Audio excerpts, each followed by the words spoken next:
پھر ہر روز رات کو وہ مجھے کس کرتا. مجھے عجیب سا لگتا مگر اچھا بھی لگتا. ایک دن کس کرتے کرتے اس نے کہا موبائل اپنے سینے پہ رکھو. میں نے رکھ دیا. وہ جہاں جہاں کہتا گیا میں رکھتی گئی اور مدہوشی ہوتی گئی. جب اس نے کہا اپنی اس پہ فون رکھو میں کانپ گئی. میں انکار کرنے لگی. اس نے کہا پلیز رکھو. میں نے رکھا تو اس نے اس پہ کس کی. مجھے اچھی سی فیلنگ آئی اور مجھے سکون سا ہوا. پھر ایک دن فیروز نے میرے ساتھ. میرا نام ہبا ہے. پیار سے مجھے سب رانی کہتے ہیں. میں 22 سال کی ایک خوبصورت لڑکی ہوں. میرا رنگ سفید اور دودھ جیسا ہے. یہ جو کہانی میں آپ کو سنانے جا رہی ہوں یہ آج سے 4 سال پہلے کی کہانی ہے. جب میں 18 سال کی تھی میں ایک ہسپتال میں نرس تھی. بہت سے لوگ میرے لیے تڑپتے تھے مگر میں کسی پر توجہ نہیں دیتی تھی کیونکہ میں ایک بہت شریف لڑکی تھی. جو کسی بھی نظر سے مجھے دیکھے مجھے فرق نہیں پڑتا. مگر ایک دن میں جیسے ہی اسپتال پہنچی میرے جانے سے پہلے وہاں ایک لڑکا بیٹھا تھا جس کے ہاتھ پہ چوٹ لگی تھی اور خون نکل رہا تھا. مجھے ڈاکٹر صاحب نے کہا رانی ڈریس بعد میں چینج کر لینا, جلدی سے اس کے ہاتھ پہ پٹی کر دو. میں جیسے ہی اس لڑکے کے پاس پٹی کرنے کے لیے پہنچی تو وہ لڑکا بہت غور سے میری طرف دیکھنے لگا.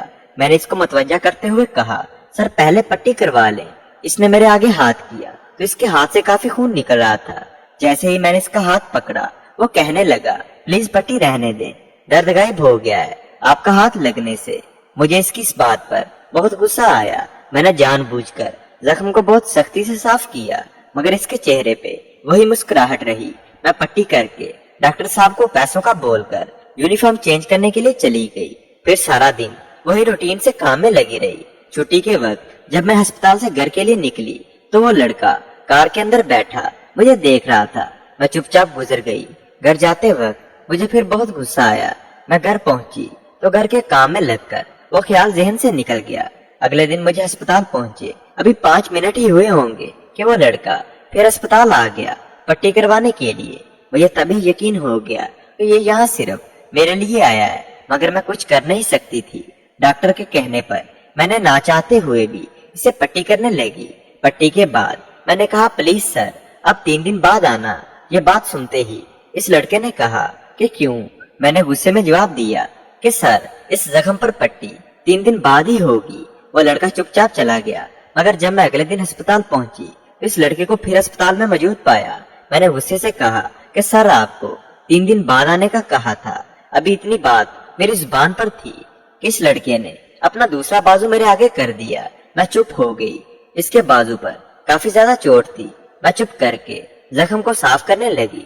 میں نے نہ چاہتے ہوئے بھی اس سے پوچھ لیا سر آپ کو یہ چوٹ کیسے لگی. وہ میری طرف دیکھتے ہوئے بولا آپ کی نظروں سے. میں خاموش ہو گئی. وہ لڑکا مجھے متوجہ کرتے ہوئے بولا کہ یہ آپ کو دیکھنے کا بہانہ ہے.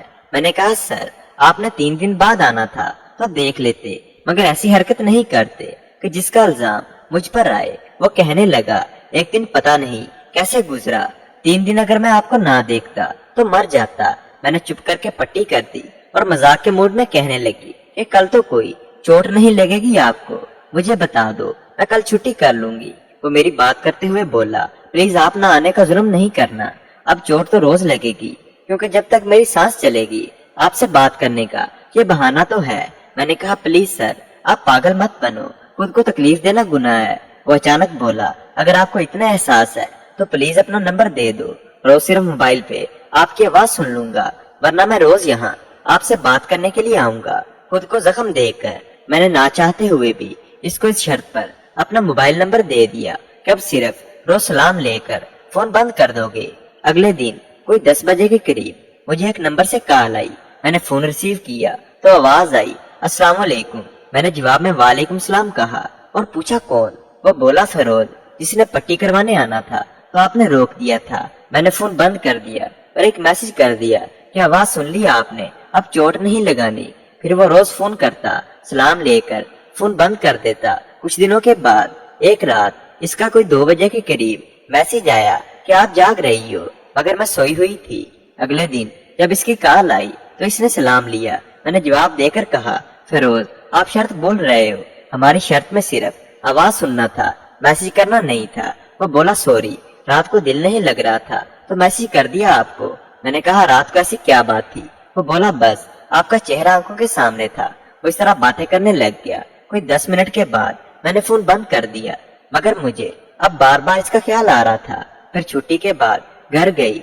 घर के कामकाज के बाद रात को लेटकर मैंने इसको मैसेज किया, हालचाल पूछा। वो बहुत खुश हुआ कि मैंने इससे खुद बात की। अब हर रात इससे बात करके सोना मेरी आदत बन गई। एक रात बात करते करते इसने कहा, रानी एक बात पूछूं, बुरा ना मानना। मैंने कहा पूछो। वो कहने लगा, अपने जिस्म का साइज बताओ। मैंने कहा नहीं फिरोज, हम सिर्फ अच्छे दोस्त हैं, ऐसी बातें हम नहीं करेंगे। मगर वो मिन्नतें करने लगा। मैंने बता दिया। अब हर रात वो कोई ना कोई ऐसी प्यार भरी बात करता, मैं कुछ न कहती। मगर एक रात इसने कहा, रानी एक किस दो मुझे। मैंने गुस्से में फोन बंद कर दिया। वो कॉल करता रहा मगर मैंने अटेंड नहीं की और सो गई। जब आंख खुली तो इसके बहुत मैसेज थे सॉरी के। मैंने फिर रिप्लाई किया मगर वो सो गया था। अगले दिन जब मैं अस्पताल गई तो फिरोज वहाँ अपने बाजू पे पट्टी करवाने आया। मैंने जब देखा तो इसने जानबूझकर अपने बाजू पर जख्म बनाए थे। मुझे गुस्सा भी बहुत आया जख्म देखकर। मैंने पट्टी करते वक्त पूछा, ये क्या हुआ? तो वो बोला, रानी रात को तुमने माफ नहीं किया था तो मैंने खुद को सजा दी है। मुझे बहुत दुख हुआ। मेरी आंखों में ना जाने क्यों आंसू आ गए। मैंने इसका हाथ पकड़कर ऊपर किस कर दी। वो पट्टी करवा के चला गया। मैंने इसको मैसेज किया, प्लीज फिरोज अब ऐसा मत करना कभी, मुझे बहुत दुख होता है। तुम बेशक रोज रात को फोन पर किस कर लो मुझे। इसने रिप्लाई किया, सच में तुम कह रही हो? मैंने आंसू से भरी आंखों से जवाब दिया, हाँ जी। इसने रिप्लाई किया, आई लव यू रानी। मैंने कहा लव यू टू फिरोज। वो बहुत खुश हुआ। फिर मैं काम पे लग गई। फिर हर रोज रात को वो मुझे किस करता। मुझे अजीब सा लगता मगर अच्छा भी लगता। एक दिन किस करते करते इसने कहा, मोबाइल अपने सीने पे रखो। मैंने रख दिया। वो जहाँ जहाँ कहता गया मैं रखती गई और मदहोशी होती गई। जब इसने कहा कि अपनी इस पे फोन रखो, मैं कांप गई। मैं इनकार करने लगी। इसने कहा प्लीज रखो। मैंने रखा तो इसने इस पे किस की। मुझे अच्छी सी फीलिंग आई और मुझे सुकून सा हुआ। फिर हम सो गए। फिर हर रात ऐसे करना हम दोनों की आदत बन गई। एक दिन जब मैं अस्पताल से निकली तो फिरोज कार लेकर खड़ा था। मुझे मैसेज किया कि आज रिक्शे पे मत जाना, मुझे तुमसे एक काम है, चुप करके थोड़ा आगे आओ और कार में बैठ जाओ। मैं जाकर कार में बैठी तो नजरें नीचे कर ली।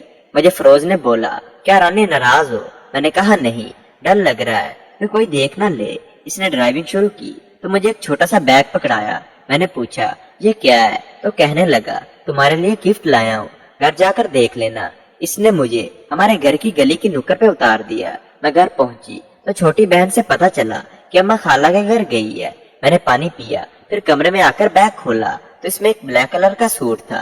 मुझे हैरानगी भी हुई और खुशी भी। मैंने फिरोज को मैसेज किया कि ये सब कुछ क्यों? तो इसने रिप्लाई किया, अच्छा नहीं किया। मैंने कहा बहुत अच्छा है, बस शर्म सी आ रही है। मैंने थैंक्स बोल दिया। फिर कामकाज में लग गई। रात को हम बात करते रहे। वो मुझे किस करता है। ऐसे ही कुछ दिन गुजरे तो एक दिन जैसे ही मैं अस्पताल के लिए निकली तो अचानक डॉक्टर साहब का फोन आया कि आज ड्यूटी पर ना आना, आज इमरजेंसी की वजह से एक छुट्टी है। मैं घर वापस आ गई। अम्मा साथ वालों के घर गई थी। मैंने फिरोज को फोन किया कि आज हमारी दिन को बात नहीं हो सकती क्योंकि आज अस्पताल से छुट्टी है, सर ने अभी बताया है। तब फिरोज बोला कि रानी तुम्हें देखे बिन दिन नहीं गुजरता, प्लीज आ जाओ। मैंने कहा प्लीज मेरी जान, आज का दिन गुजारा कर लो, कल देख लेना, मैंने भी तो दिन निकालना है तुम्हें देखे बिना। तब फिरोज बोला, क्यों ना आज हम दिन इकट्ठा गुजार लें। मैंने कहा कैसे मतलब? फिरोज ने कहा तुम घर से अस्पताल के लिए आओ, हम तुम्हारी ड्यूटी टाइम तक इकट्ठे रहेंगे। मैंने इनकार कर दिया मगर वो बार बार कहता रहा। फिर मैं मान गई। मैंने कहा ठीक है मैं आती हूँ। तब अम्मा भी घर आ गई। अम्मा ने कहा रानी तुम गई नहीं। मैंने कहा अम्मा अभी निकली ही थी कि सर का फोन आ गया कि आज इनकी बीवी ने एक छोटा सा फंक्शन रखा है, आज अस्पताल बंद रहेगा। मैडम ने मुझे भी बुलाया है मगर मैं सोच रही हूँ कि मैं ना जाऊँ। अम्मा फौरी बोली, नहीं रानी बेटी, मैडम ने इतनी चाहत से बुलाया है, तुम लाजमी जाओ। मैंने एक सूट निकाला जो मुझे बहुत फिट था। मैंने कपड़े चेंज किए और घर से निकल आई। ऑटो पे बैठी मगर आज अस्पताल से पीछे ही उतर गई। तब तक फिरोज गाड़ी पे वहाँ खड़ा था। इसने सफेद रंग के कपड़े पहने थे। वो बहुत प्यारा लग रहा था। मैं भी इसके साथ गाड़ी में बैठ गई। इसने मेरे साथ हाथ से सलाम लिया और बोला, रानी आज तो तुम एक परी लग रही हो, दिल कर रहा है तुम्हें अपने सीने से लगा लूं। मैंने कहा यहाँ से चलो, कोई देख ना ले। फिर हम वहाँ से निकले। गाड़ी चलाते चलाते फिरोज ने मेरा हाथ पकड़कर ऊपर किस कर दी। हम थोड़ी देर घूमते रहे। फिर फिरोज बोला, रानी मेरा दिल कर रहा है कि तुम मेरे सीने से लगी रहो बस। मैंने मुस्कुराते हुए जवाब दिया, गाड़ी में साथ बैठी हूँ, ये काफी नहीं किया? फिरोज बोला, अच्छा तो अगर मैं कहूँ नहीं काफी तो फिर सीने से लग जाओगी? फिरोज बोला, प्लीज लग जाना मेरी जान। मैंने कहा, फिरोज गाड़ी में कैसे सीने से लग सकती हूँ आपके, इतने लोग भी हैं आसपास। तब तक फिरोज ने फोन निकाला और किसी को फोन किया और बोला, तेरी भाभी मेरे साथ है, हमने घर बैठना है। फिर फोन बंद कर दिया और मैंने पूछा, ये कौन है? तो कहने लगा, मेरा बचपन का दोस्त है। कोई 10 मिनट तक हम एक घर में पहुंचे जो बहुत ही प्यारा बना हुआ था। फिरोज ने गाड़ी गेट के अंदर की तो एक लड़का आया जो कोई 30 साल का था। फिरोज इससे गले मिला। इसने मुझे कहा, सलाम भाभी। मैंने हैरान होकर जवाब दिया। फिरोज ने मुझे कहा, रानी उतरो, ये मेरा दोस्त भी है और भाई भी है। हम अंदर रूम में चले गए। वो लड़का कोल्ड ड्रिंक लेकर आ गया। हमने कोल्ड ड्रिंक खत्म की तो वो बर्तन लेकर चला गया। इसके जाते ही फिरोज ने दरवाजा लॉक कर दिया और मुझे खड़ा करके अपने सीने से लगा लिया और आंखों पे किस कर दी। मैंने कहा, बस अब खुश ना, अब लगा लिया सीने से भी, अब चले। फिरोज बोला, अभी सारा दिन है हमारे पास, हम सुकून से यहाँ बैठते हैं। इसके बाद हम कई घंटों तक प्यार भरी बातें करते रहे और फिर हमने गाड़ी में किस की और इसने मुझे घर तक छोड़ दिया और मैं घर आकर सो गई। जब आंख खुली तो सुबह के 7 बज रहे थे। मोबाइल देखा तो फिरोज की बहुत कॉल्स आई थी। मैंने इसको मैसेज किया और रात को बात करेंगे कहकर खाना पकाने लगी। दोस्तों, ये थी मेरी और फिरोज की कहानी। उम्मीद करता हूँ कि आपको हमारी ये कहानी जरूर पसंद आई होगी और हर रोज एक नई कहानी सुनने के लिए हमारे YouTube चैनल को सब्सक्राइब करते हुए साथ मौजूद बेल आइकन को भी दबा दें